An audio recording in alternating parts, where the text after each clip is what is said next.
আমার বর আমার সাথে এক বিছানায় থাকে না অনেক বছর হলো। আমাদের শারীরিক সম্পর্ক হয় খুব কদাচিৎ। আমি চাইলেও সে সহজে আসে না। এতে কি তার গুনাহ হয় না? ছেলেরা কি রূপার ব্রেসলেট পরিধান করতে পারবে? যে ব্যক্তির প্রতি মাসে 15 থেকে 20 দিন স্বপ্নদোষ হয়, এক্ষেত্রে তার ফরজ গোসল করা লাগে প্রচণ্ড শীতে। এখন তার করণীয় কি? তিনি কি তায়াম্মুম করতে পারেন?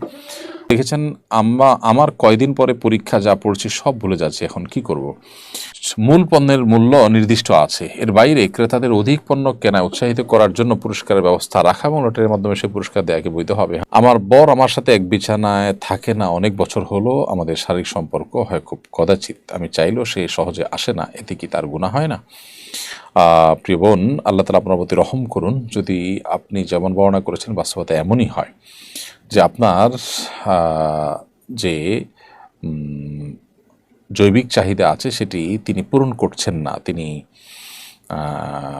এক্ষেত্রে অবহেলা করছেন কিংবা শারীরিকভাবে অসুস্থ, এদিকে আপনি এই অবস্থা চলতে থাকলে নিজের চরিত্র নিয়ে আপনি শঙ্কায় থাকেন, তাহলে সেক্ষেত্রে তিনি শুধু গুণাকারী হচ্ছেন তা নয়, বরং আপনাকে এই সংসার থেকে বিচ্ছিন্ন হয়ে অন্যত্র বিয়ের চিন্তা আপনাকে করতে হবে, যদি সেই সুযোগ আপনার থাকে।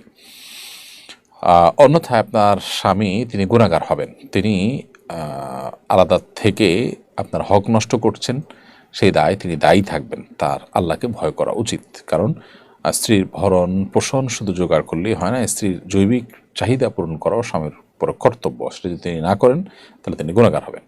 ছেলেরা কি রূপার ব্রেসলেট পরিধান করতে পারবে?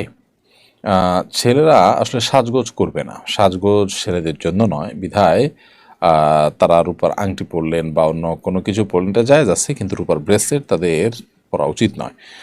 দেখেছেন, আমার কয়দিন পরে পরীক্ষা, যা পড়ছি সব ভুলে যাচ্ছি, এখন কি করব?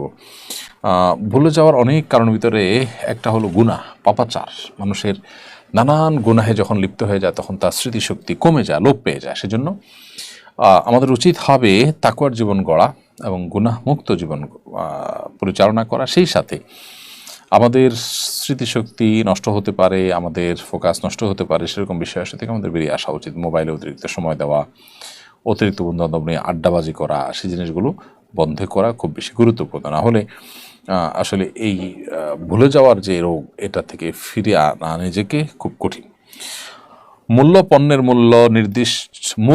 মূল্য নির্দিষ্ট আছে, এর বাইরে ক্রেতাদের অধিক পণ্য কেনায় উৎসাহিত করার জন্য পুরস্কারের ব্যবস্থা রাখা এবং লটারির মাধ্যমে সে পুরস্কার দেওয়াকে বৈধ হবে। হ্যাঁ, হতে পারে।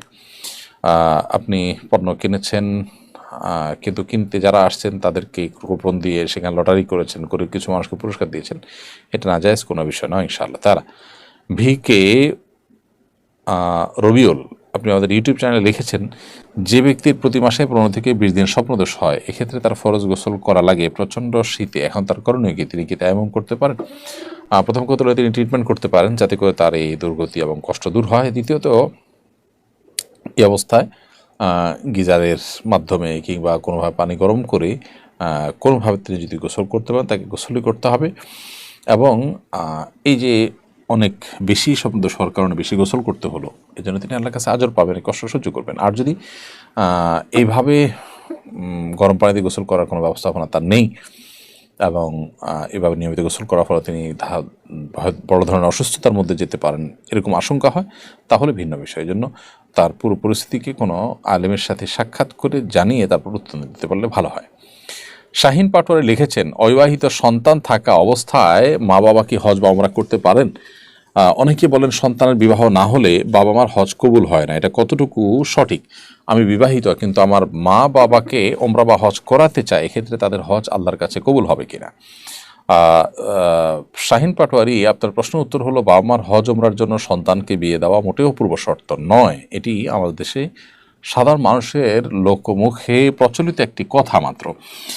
আসলে কোন সন্তানের কখন বিয়ে হবে না হবে, আদৌ হবে কিনা, আল্লাহ তাআলা ভালো জানেন।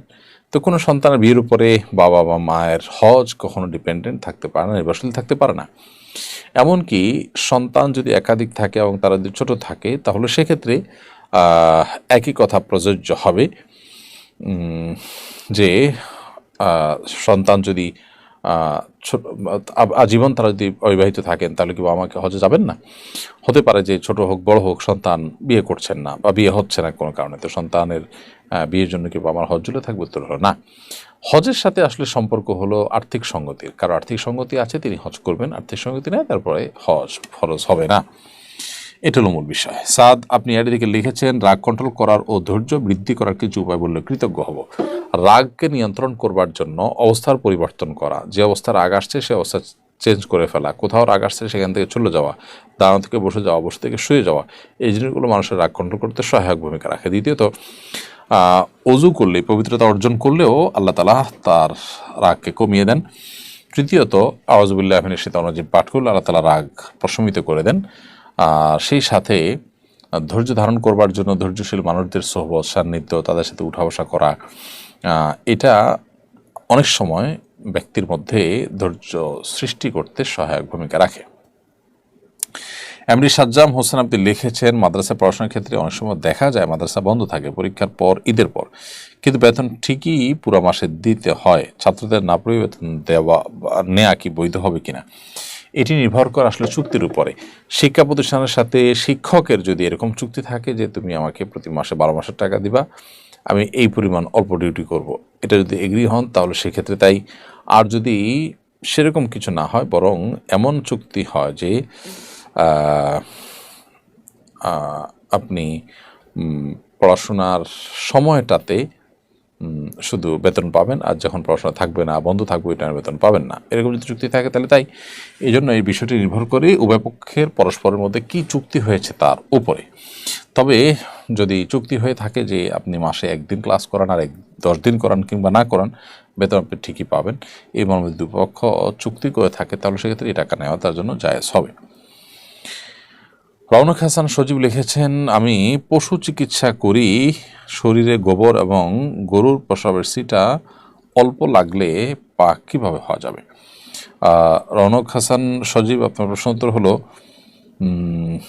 গরুর গোবর এবং গরুর পেশাবের ছিটা যদি লাগে তাহলে সেক্ষেত্রে সেটা অবশ্যই নাপাক।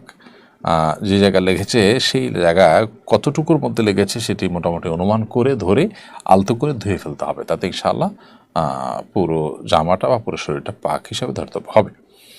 এরপর রেহানা খাতুন লিখেছেন, অর্ধেক দাঁত ক্ষয় হয়ে যাওয়ার পর সেটাতে ডাক্তারের দ্বারা ক্যাপ লাগিয়ে বাকি অর্ধেক দাঁত নকল দ্বারা ঢেকে গেলে সে অজু গোসল হবে কিনা? অর্ধেক দাঁত ক্ষয় হয়ে যাওয়ার পর সেখানে যদি ডাক্তার কোনো ক্যাপ ইত্যাদি লাগান এবং সেটা যদি খোলা কঠিন হয়, ইজিলি সারাক্ষণ খোলাখুলির মতো ইস্যু না, বরং একটুও কষ্টকর হয়, একটু অসুবিধা তৈরি হয়, তাহলে সেক্ষেত্রে এটা খোলার দরকার না, ওই অবস্থা আপনি ওজু এবং গোসল করবেন, গোসল এবং ওজু হয়ে যাবে ইনশাআল্লাহ তাআলা। এরপরে কে আর ফাইয়াজ আপনি আমাদের ইউটিউব চ্যানেলে লিখেছেন, আমার মা এবং ছেলে একই জায়নামাজ বিছিয়ে পাশাপাশি নামাজ পড়া যাবে কিনা? বাসায় মা এবং ছেলে একই জায়নামাজ বিছিয়ে পাশাপাশি নামাজ পড়তে কোনো অসুবিধা নেই, তবে জামাতে যদি নামাজ পড়েন তাহলে সেক্ষেত্রে ছেলেকে সামনে দাঁড়াতে হবে, মাকে পিছনে দাঁড়াতে হবে। জামাত ছাড়া পড়লে নিজের মতো করে প্রত্যেকে যার যার নামাজ পড়তে পারেন, কোনো অসুবিধা নেই।